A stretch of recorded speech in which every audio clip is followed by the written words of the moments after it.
Awesome. So this apparently is where all the action is happening. The party's on this side of the room for some reason. Woohoo! Yeah. Thank you, Andrew. I have to say congratulations, Andrew. After having been to this conference either 4 or 5 years, I don't remember, to see how much it's grown is pretty phenomenal. And the fact that they handle much of it with their own staff is mind-blowing. So just congratulations to you on that. And I'm very happy to be here. Very happy to be here at one of the last sessions of the day. Pretty amazing day, lots of good content.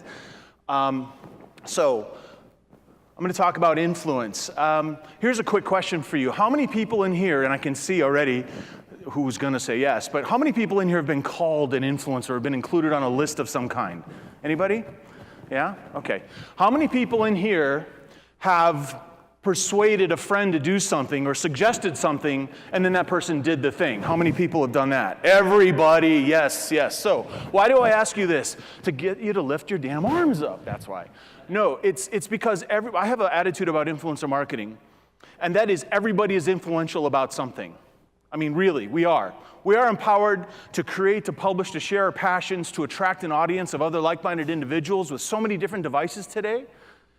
This idea of just going after popularity or a certain model of influencer is actually lost opportunity. And this is as relevant for B2B marketers as anybody.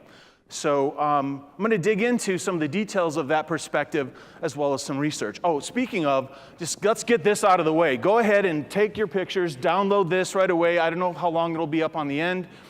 Of course, it's also automatically being tweeted as I'm talking. As you do with this sort of thing. Okay. So when you look at this slide, I'm sure you're thinking, Lee's kind of got a thing for taking selfies. And the truth is, yeah, that's right.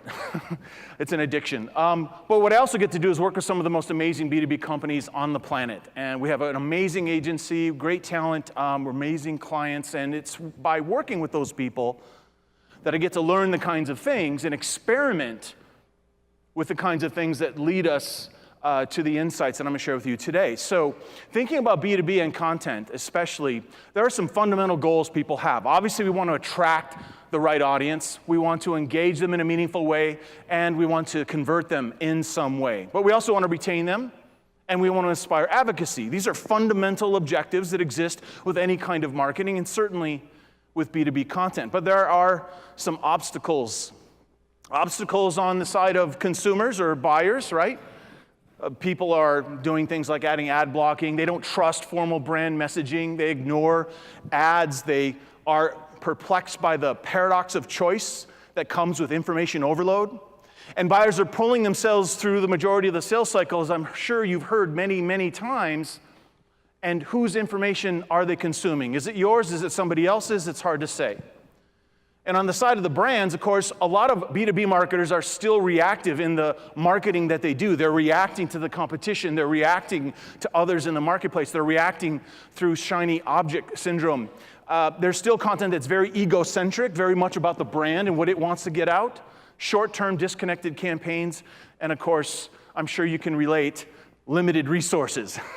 Limited resources to get the job done. I'm sure everyone here can agree that you're expected to do a lot more than last year, and you probably don't have a proportionate increase in resources. So a lot of folks do turn to other things, and one of the hottest topics, of course, right now is this idea of influencer marketing. And you see, a lot of that attention has come from B2C, but also in B2B. This is supposed to be the year it explodes, and you can get 11 times more ROI just because you include some famous people in your tweets, in your blog posts, in your ebook, or whatever. Maybe. So let's take a look at a typical example of what a lot of folks, and this should be familiar for you, where, let's see, the topic of a particular campaign is around customer experience. So we're trying to reach people. Maybe we're a company, we help companies with customer experience. So we're going to create some content that aims to solve top customer experience challenges. Maybe we pick a theme, like what are your top horror stories? So the strategy in this case is to create a really practical, useful resource around customer experience that also leverages influencer input so that we have a more authentic voice, we have some help with the creation of the content, and maybe those influencers will actually share the stuff that they helped us create. The approach would be, let's say, an ebook that's actually integrated with brand resources and case studies. And the whole idea is that if the influencers share, along with the brand amplification, will drive traffic to landing pages that capture names, and then we can nurture, right? And this is an actual example. There's the horror of 10 ways to avoid customer experience horror stories. And this particular project had 600 marketing qualified leads within the first month. And some people would say, yeah, that's pretty cool.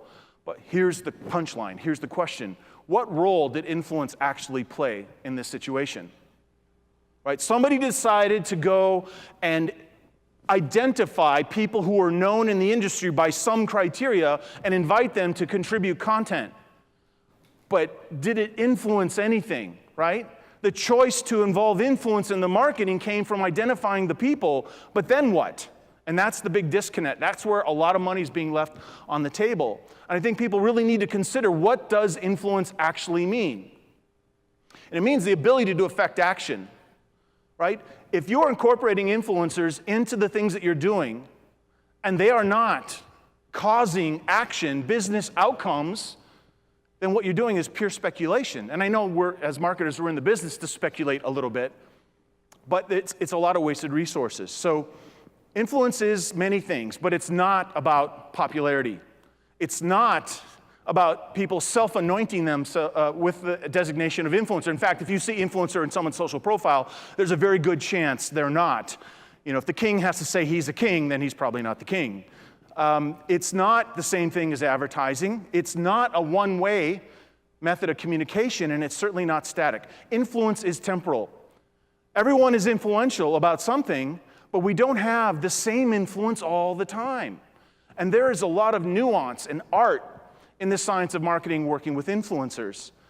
I've been using this definition about influencer marketing focused on relationships and content, because we want to be successful. We want to monetize our collaboration with influencers, and that's the way to do it. So influencer marketing is developing relationships with industry experts that are both internal and external, that have an active audience. So they have to have people paying attention and doing stuff when they say something, to co-create content that helps drive measurable business value. If you break that down, that means a lot of different things. And a lot of those things are missing in a lot of people's influencer marketing initiatives. There's a lot of different ways, different opportunities that you can work with influencers to create content in a B2B scenario. In fact, I would say that, or argue, just about any kind of content that a business makes could incorporate influencer collaboration. Not just marketing for customer acquisition, even customer service, talent acquisition, right? Public relations for sure. And the cool thing is, when we have an influencer relations focus, not just influencer marketing focus, it solves a lot of the common B2B content problems that are out there. As we all know, that consumers, buyers, trust information that comes from peers, from experts, more than from formal brand communications. And I know from having implemented influencer marketing programs for paying clients since 2011 or 12, that ongoing programs create a substantial amount of momentum. They create scale. They create much greater impact than disconnected, hey, let's include some influencers in this post or ebook. 6 months go by, hey, let's do it again with some different people, see what happens. All right. So with those realizations, of course, what's really disappointing is that people keep doing these things. They focus on the famous. I have been included as an influencer in some B2B brand situations, and the way they treat influencers transactionally just blows my mind. Hey, go to this conference and do 500 tweets or 50 tweets or whatever, and then you're done. I'm like, are you kidding? Why? I don't care. I don't care. If you don't inspire an influencer to care, they're never going to share in a meaningful way, right? So we did some research. We partnered with Tracker, an influencer marketing platform that we use at our agency, and we work with, and also Brian Solis from Altimeter Group. And we wanted to answer some really important questions relative to what's the current state of influencer marketing? How mature are companies, especially within enterprise-sized organizations? What is working? What's not? What are their goals? Where's it having impact? Where are they spending the money? And then, of course, what are some future trends? And those are the answers that we got.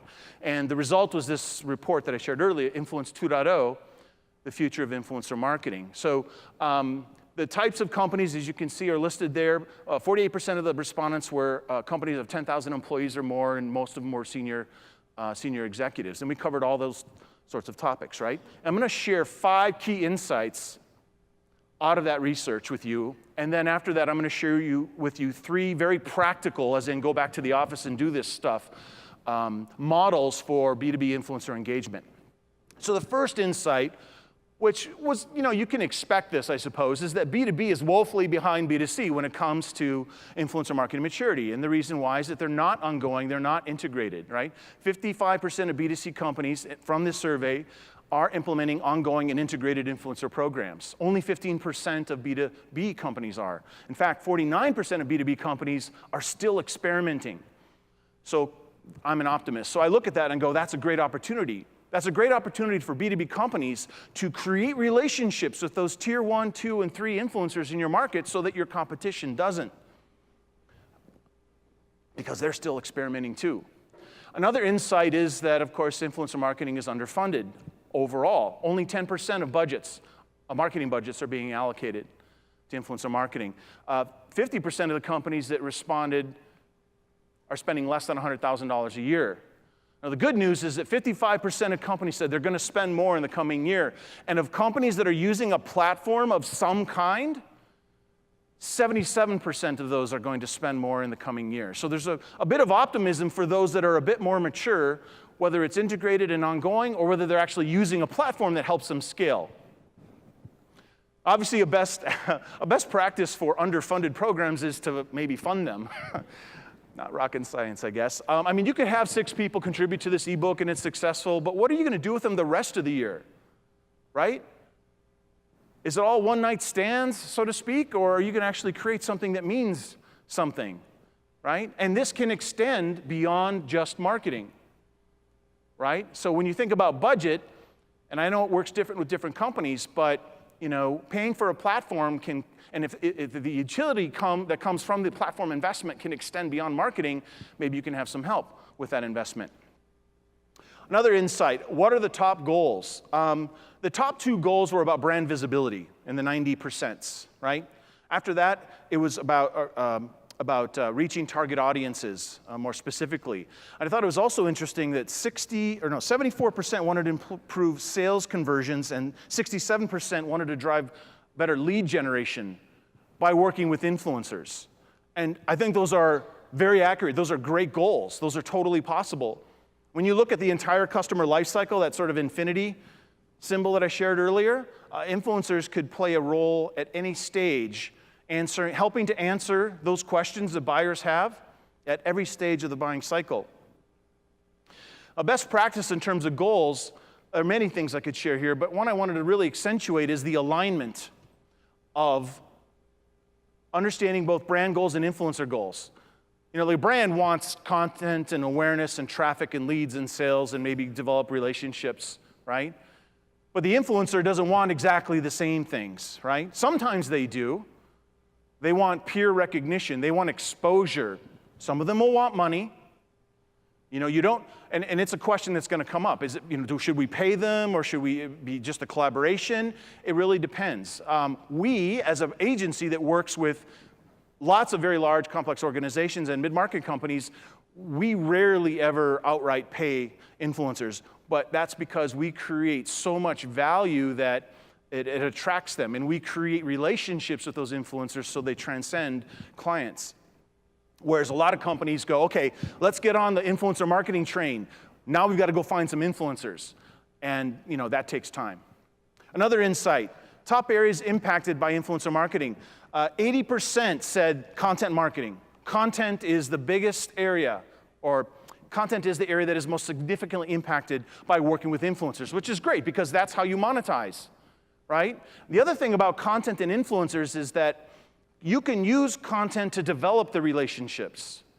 And then the content that you co-create with them is content you can use for demand gen or thought leadership programs, which you can monetize just like any other content. Best practice, architect a content ecosystem that takes into account influencer input at all stages, right? And this is a graph from the book. You'll be able to see it when you download it.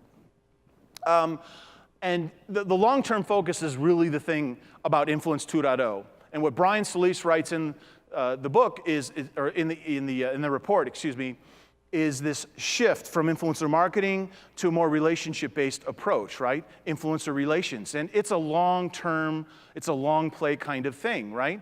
And so there's nothing wrong with doing campaigns once in a while. Do things in between, right? And I'm going to share with you exactly what you can do in between. And as Amanda Duncan from Microsoft here says, it's focus on a long-term approach rooted in two-way communication. It's in between the campaigns where you can actually learn about those influencers and what's important to them. And when you learn what's important to them, you'll have more credibility with them as a brand, and they'll want to work with you instead of the competition. And that's one of the big things that will help you be more successful working with that group of influencers. So those are some insights, and there are more. But I also wanted to share with you in this time some practical advice in terms of engagement models. Now, there are many opportunities and scenarios in which you can engage with influencers for B2B content, but I wanted to focus on just 3. And I wanted to keep it really simple so it's easy for you to take back to the office or do something with. The first one is micro content. And these are going to be familiar. Micro content is just short form content, right? You're getting quotes, you're getting tips. It's very straightforward. It's an easy thing. So I could go to someone and ask, hey, I don't know you, but I respect you. You're an influencer. Can you answer these 10 questions? Give me 1,000 words by tomorrow. Delete. No way.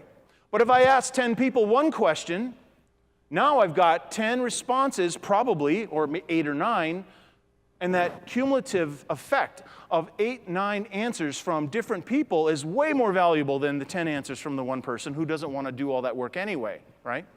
So here's an example. Stephanie Lossie, head of content at Visa, had some familiarity with Stephanie when she was at Dell, but we did a list of top digital marketing folks, women actually, in digital marketing, and she ended up on that list.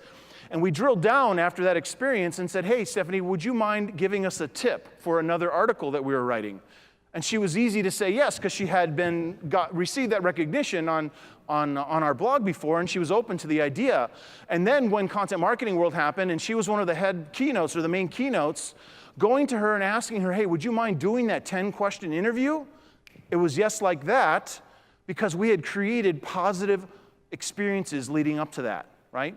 So micro content is the stuff you do in between campaigns. It's the stuff, it's the love note in the lunchbox, right? It's the little things that you can do to show that you care, to show that you're giving them something that they want, which is often recognition, appreciation, and value from peers.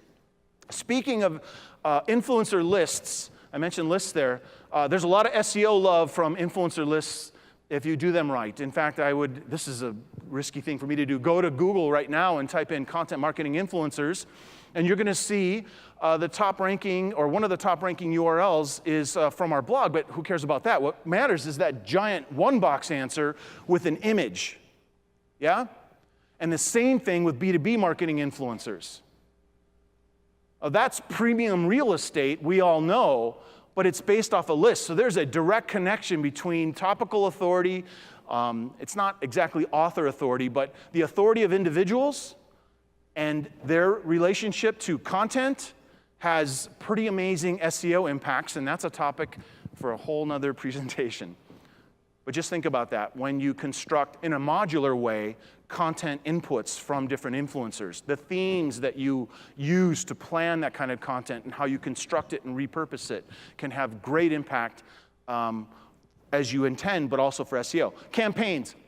This is longer form content contributions, so ebooks and videos and webinars and stuff like that. I love the Marketo definitive guides, right? Here's one about social media marketing, and you can see in the red boxes all these different types of inputs from influencers, all the way from short form quotes to long form interviews. And of course, Marketo also has a list of influencers or people who are influential in the industry at the end. It's the combination that adds value, right? wasn't involved in this campaign, so I don't know how it performed from a marketing standpoint, but I noticed that the landing page had 6,000 shares, which is crazy for a landing page to have that many shares, and the blog post. Another example, and this is not just meta, this is Inception. This is an influencer marketing program about influencer marketing for an influencer marketing platform. I hope nobody's brain exploded. So what we did is this is a campaign where we activated brands and influencers. So we asked a brand executive who was influential and a brand individual, and we asked them the same question, and their combined answers were included in a series of content, right? And they were talking about the value, different aspects of influencer marketing. So that was an interesting thing to do, and when you look at the companies involved and the individuals involved, these are all tier 1 influencers, and it was very quick to do because pre-existing relationships were already there, okay? We didn't have to go, hi, you don't know me, but I was hoping you might be involved in this thing. No, none of that, really, no. But the other cool thing about this campaign is that there was a real-world interaction. So we actually brought those folks together and had a photographer take some really great photos, and those people really enjoyed getting to meet each other because some of them didn't know each other, and that made an experience. And so I know that customer experience is a top priority for companies today, and it's also the same with influencers that you work with. Repeated positive experiences will create amazing credibility for you as a brand when you're working with influencers. So every time you interact with them, that's what can happen. This was a successful project, and the cool thing is 50% of the content was created by the influencers. So think about it from just a content resource standpoint. Not just authentic voice, not just the promise that they might share what they helped you make, but the fact that we've done programs where 70–80% of the content was created by the contributing or participating influencers, not by the brand and not by us. The third scenario is a community engagement opportunity. So this is a defined group of individuals that the brand works with on a one-to-one basis or with small groups or with an overall group. And a lot of companies have an influencer community, but not very many of them have like a centralized hub, which I could conveniently use to show you what this means. And of course, IBM is well known for this, the futurists community that they have. So the people are literally headshotted on this website. And so these folks are worked with or engaged, if you will, on an individual basis or small groups or the overall for video, blog posts, white papers, webinars, all kinds of different content. And then IBM also has this beautiful website called Think Marketing that is a combination of brand contributed content and then paid posts. So they pay influencers to write those articles. And it's an interesting community. So it's a defined group. It's like a VIP group, so to speak. So you don't have to do that. You can have a community of influencers that never meet each other. They don't even know who each other are. And you can make a choice to have ongoing relationships with more than a couple of influencers on an ongoing basis, right? That's all good. It may be that you have the type of business, the type of audience where you would benefit more from having that VIP group, right? Microsoft obviously has lots and lots of influencers in their programs like this.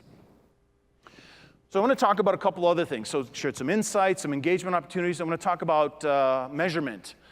One of the most important things you can measure is what is the current status of our relationship with the influencer? Do they even know who we are?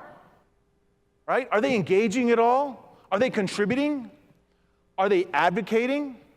And with platforms like Tracker and others, you can designate this and you can manage these relationship states almost like a classic linear sales funnel. You also obviously want to measure the effectiveness of the influencer and the degree to which their community responds when that influencer works with you on content projects, right? And with influencer relationship platforms, which is a category of tool, you'll be able to map that out, measure it, monitor it, and see what trends there are. Now, because in this scenario, the advocacy around influencer marketing that I talk about is very content-centric, we use the same types of metrics that you would use with any content accountability effort. In our case, we use an attract, engage, convert model, making sure that what we're measuring relative to attention or attraction is that, are we attracting the right people in the right way? Are we engaging them in a meaningful way? And are we converting them, right? All the metrics that go along with those different levels or measures of accountability to the influencer co-created content, just like you would, again, with any other content. How about tools? Most people like to hear about tools. So what do you do with tools? You've got to identify who are the influencers. You've got to qualify them, like, are they really influential? Is there evidence? We've got to recruit them, manage the relationship, engage them on an ongoing basis, measure performance, and optimize performance. That's what tools can do. So there's 3 categories of tools I'll share with you.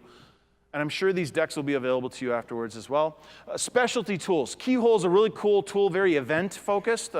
Or you can pop in a hashtag or a Twitter handle, and it gives a really nice mapping of what it understands as demographics, top tweets, that sort of thing. Normally, I create one of these for every conference where I'm speaking. I failed to do that for this conference, but it is a pretty cool tool. Low cost or free, freemium. BuzzSumo, obviously everyone probably knows BuzzSumo. Awesome, awesome social search engine that surfaces influencers and the content they create and how often it's been socially shared. And Nimble, of course, is a social CRM. Marketplaces. This is a bit more focused on B2C. This is where you just go buy influencer content. I want to go buy a YouTuber. I'm going to go rent a YouTuber, actually, is more of what it's about. So it's not a relationship thing. It's pay to play. Companies like Tap Influence and Collective Bias are places where you can go and find people that have a certain amount of influence. You can find out what their audience responds to, and then you can pay that influencer to create some media for you, and then you can do what you agree to do with them with that media. And then there are do-it-yourself influencer relationship platforms like Tracker and Littlebird, GroupHigh. GroupHigh is great for bloggers. Littlebird is obviously very Twitter-centric, and then Tracker is a little more universal. There's probably, I don't know, 8, 9 plus social platforms that it takes into account in its influencer search engine and then in the ongoing monitoring and metrics. There's a whole framework for how to put the insights that I shared and others in the report. I'm not going to go through all these, but this is in the report just as an FYI. And then I'll leave you with this. A couple of future directions. One, only 5% of companies reported that they are fully integrated influencer marketing into their content marketing and operations. But in the next 3 years, our survey respondents said 57% of those respondents said they would be fully integrated. So this is a trend. This is definitely a trend to think about and to figure out. Ongoing programs are essential to create momentum and scale. And I think that's another thing that will continue to grow, and the way in which people or companies include influencers in their programs. Platforms are necessary. You have to have a platform in order to effectively manage more than a couple of influencer relationships. But what I think you're going to start to see is influencer relationship platforms starting to tie into content marketing platforms, SEO, social, predictive analytics, cognitive. Why not? And there are some companies that already are using artificial intelligence and machine learning to surface who is influential at what point in time and that sort of thing. But I think it's going to be a lot more common. In terms of paid versus organic, you can collaborate for mutual value, right? You can always do that. Or you could pay them like a consultant. You could pay for a work product.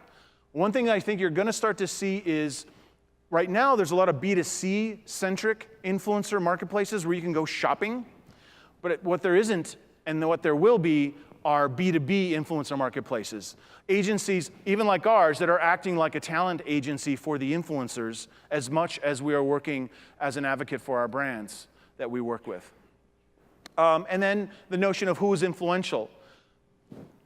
As I said earlier, everyone's influential about something. And there's a growing movement of people who call themselves and advocate for micro-influencers. And there's value in that niche influence. I just say that please use a tool to evaluate and qualify that influence. Because there's, like any new thing, there are a lot of opportunists kind of latching themselves on and just saying, hey, I'm a social media expert, I'm an SEO expert, I'm a blogging expert. If you go back far enough, everyone says they're an expert.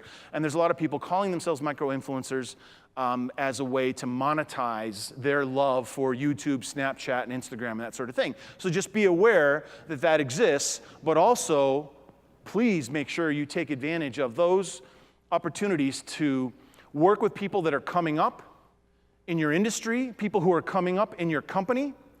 And there's an expression, you work with an influencer that's established, they're your friend for that program. But if you help someone become influential, they'll be your friend for the duration because you help them do the thing that they really want to achieve in their career. And that's something to think about as a dual strategy. Brand individuals, people that are mid-market or mid-tier, and also folks coming up in the world. So there you go. I've got 10 seconds left. Wow. One question? Any questions? I wish I could throw this cube that far, but I know I can't.